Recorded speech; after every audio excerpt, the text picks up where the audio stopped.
Hey, welcome to Connection Over Coffee with me, Phil McAuliffe, the Loneliness Guy.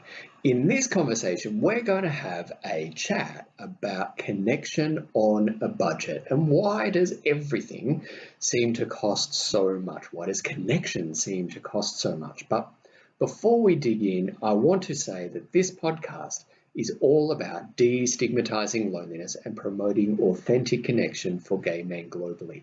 It contains content relating to the mental, physical, and emotional well-being of gay men. If that's going to offend you or anyone in earshot, now's the time for you to move on. So with all of that said, how about you go get us a table and I'll go get us a cheapish coffee. All right, here you go. If this is the first time that you've joined me for coffee, I want to say welcome. Be you listening on through the podcast, through your favorite podcast provider, or watching on YouTube.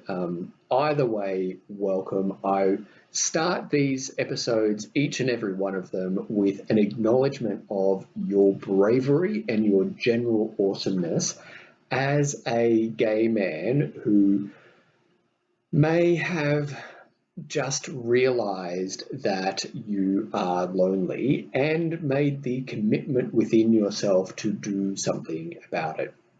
I honor and respect, I see you, I hear you, and I want to say how awesome I think you are for doing the hard thing of beginning the reckoning of your loneliness, accepting the gift of your loneliness, and then using your loneliness to begin to get that authentic connection that you need in life.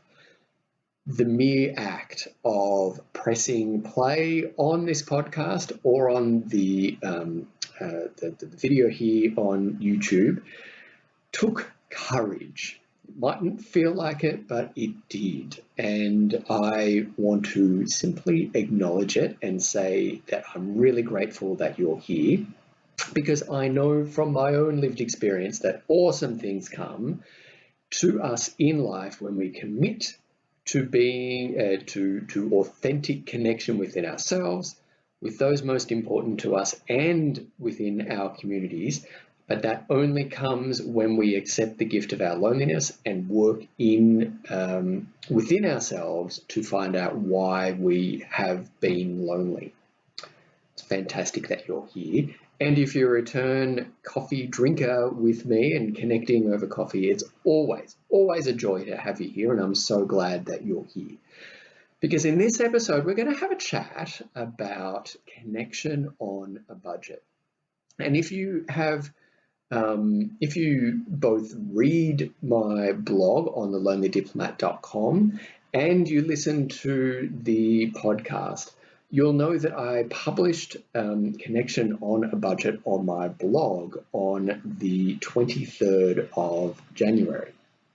And the blog talks about how, sort of uses my current lived experience, where I'm struggling financially. I am. And that pause there is part of the problem. That pause there of the I'm struggling financially is shame for me. Pardon me.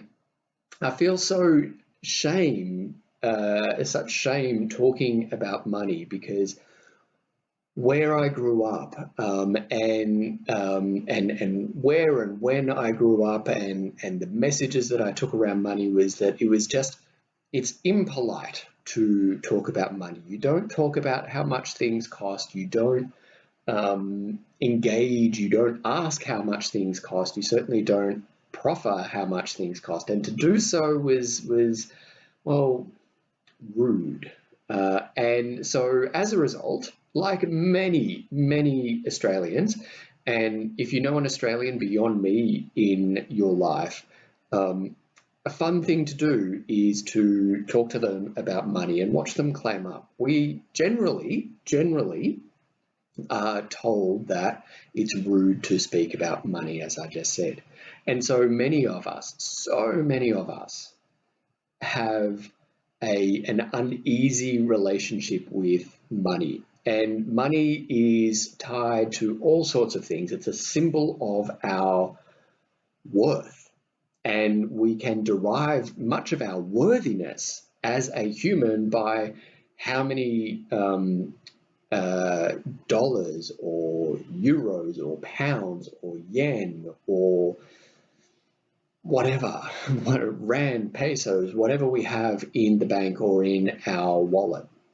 We can derive so much value of our own worth from our financial worth.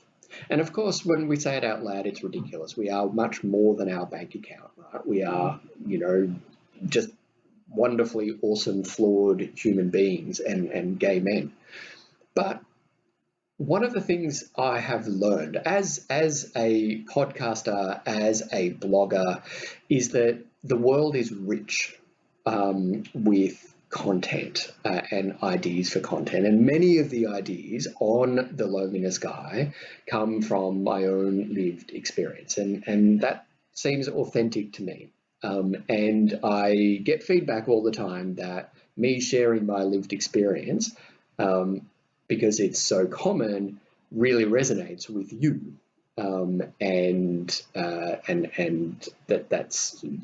There's something in there without doubt, because if it is affecting me and it's affecting you, it's affecting so many other people as well. But on money, we don't generally talk about it.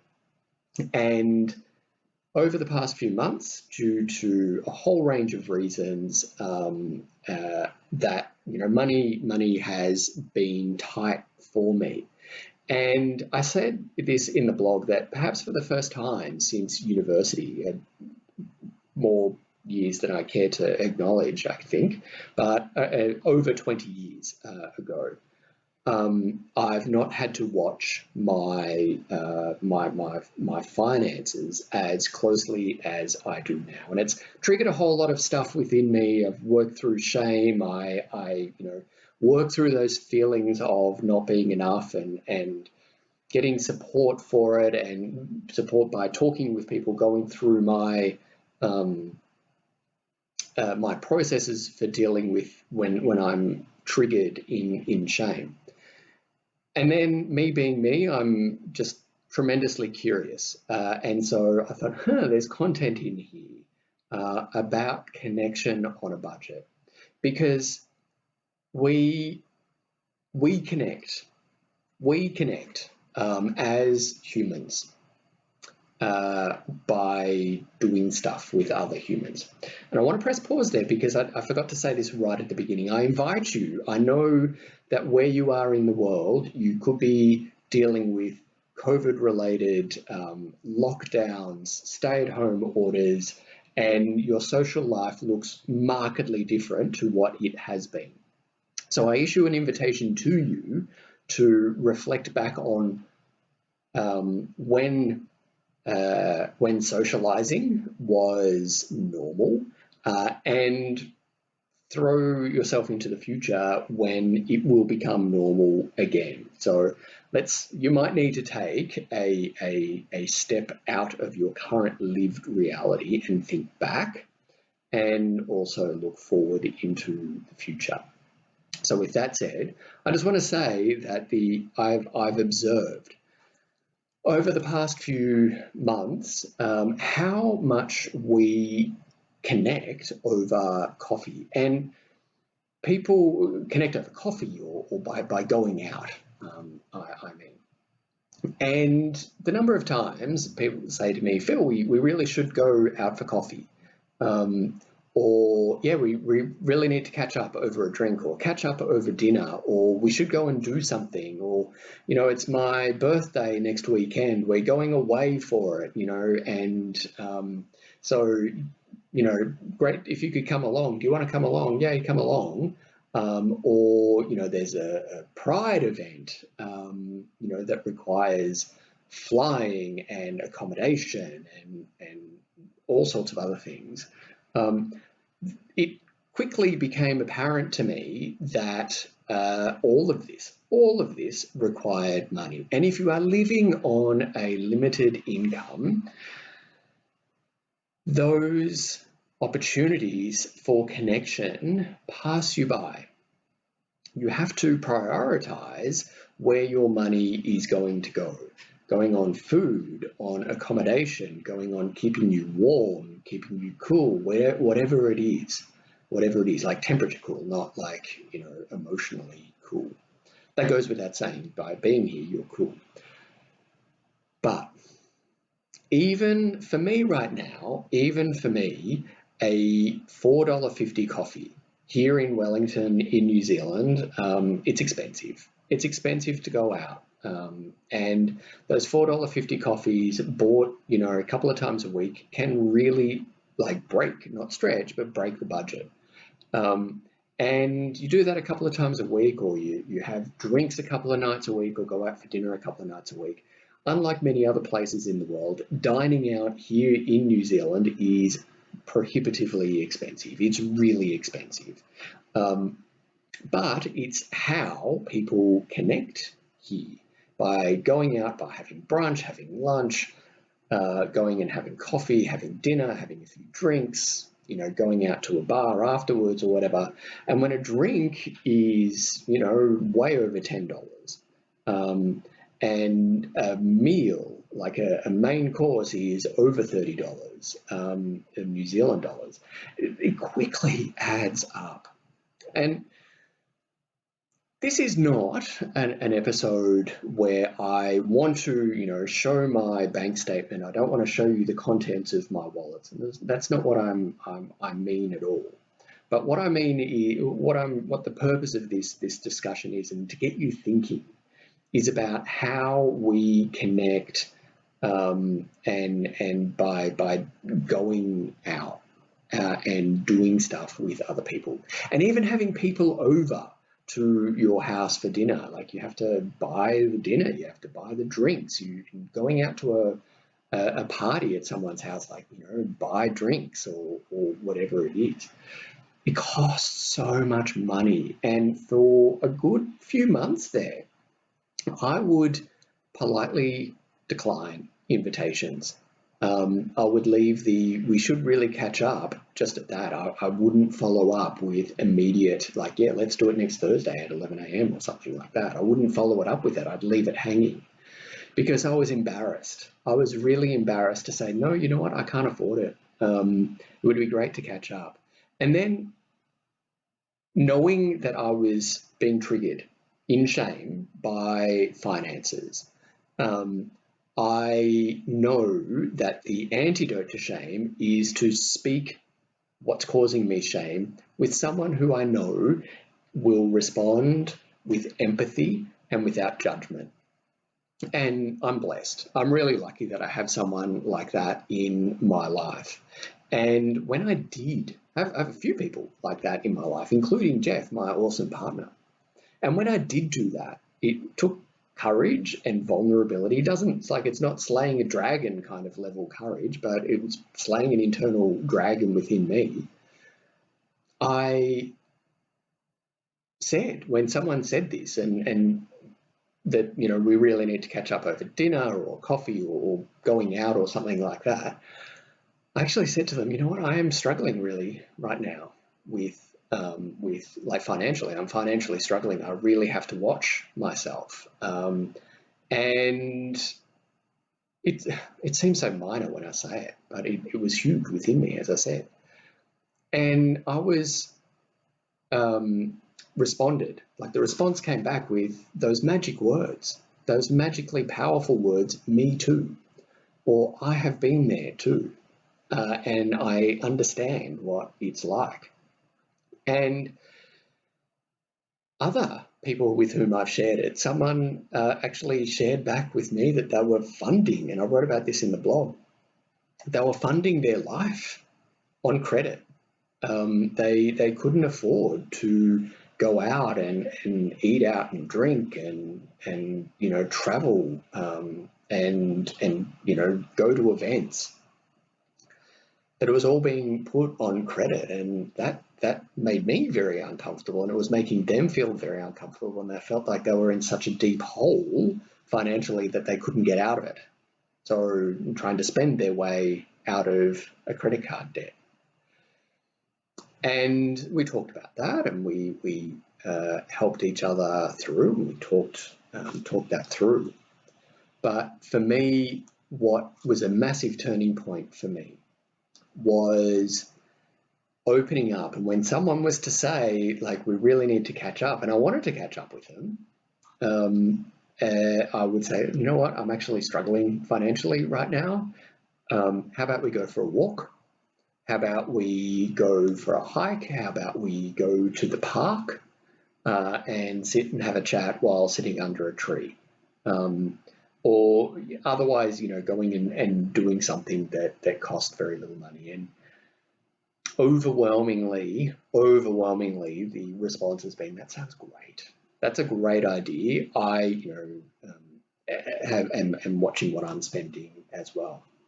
So I want to know, I'm curious to ask you, listener, curious to ask you, viewer, as a gay man, do you find that living the gay lifestyle, in inverted commas, costs so much money?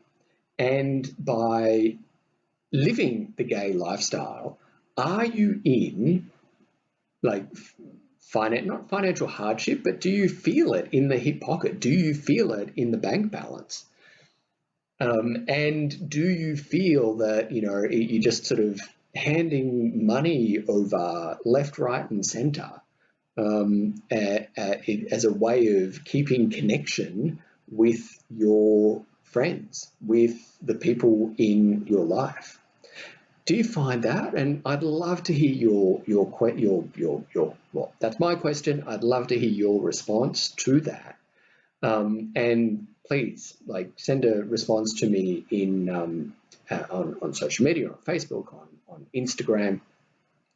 And I'd love to hear, if you want to send me an email to connect@thelonelinessguy.com. I'd love to hear what your strategies are, or if you feel shame about saying no because you can't afford it, or are you indeed funding a lifestyle that you can't afford through credit? Because I wonder if this is, very widespread. I strongly suspect that it is, but it's a suspicion based on not having facts. That there is an awful lot of keeping up with the Joneses that is leading us to financial difficulties, and thinking that this is the only way that we can keep connecting with our friends. And it's something that we think that we should do, or we enjoy it so much, but we can't moderate our spending, our behaviours. Because with all of that said, it's not just the going out, it's the clothes to make us look good, it's the gym work to make the clothes look good, it's the haircuts, the skin treatments, whatever it is to make us look and feel good, ready for public consumption. All of that costs money, the maintenance and upkeep, to then help the connection happen. It's expensive. It's really expensive. And I'd love to hear from you if you've got some thoughts on this, if you've got something to share. So again, on social media or by email at connect@thelonelinessguy.com. You can also, and wrapping up this conversation, you can also join the community that I've created on through my website, thelonelinessguy.com. And by being a premium member of The Loneliness Guy, you will have access to an exclusive Facebook group where we are, as a group of gay men, a small group of gay men, working out how to best accept the gift of our loneliness, what's caused our loneliness, and then working out how we can put our authentic selves into the world through connecting authentically with ourselves, those most important to us, and to our communities wherever we are in the world. It's an awesome little community. I would love for you to join us and to get the help and support from other gay men, from me and other gay men, that you deserve. Love to see you there. There's a link in the episode description on the podcast. There's a link on the YouTube, and it's right at the front of the lonelinessguy.com. You really can't miss it. And I'd love to see you there and have more of a chat about this in that group. If you've got any feedback for me, please send me an email, connect@thelonelinessguy.com. If you've liked this episode, give it a great rating on the service through which you're now listening or watching. But the best help that you can give is to tell a friend and talk to a friend, talk to someone in your life about this episode, my content, my entire body of work. Let them know that they're not alone either, and point them in the direction of the lonelinessguy.com. That's the best service that you can do for me and help me. That's it for this coffee, and I want to say thank you so much for spending some of your day with me wherever you are in the world. And until we have a coffee again in a few weeks' time, stay safe, stay well, and please be really awesomely you. I'll see you later.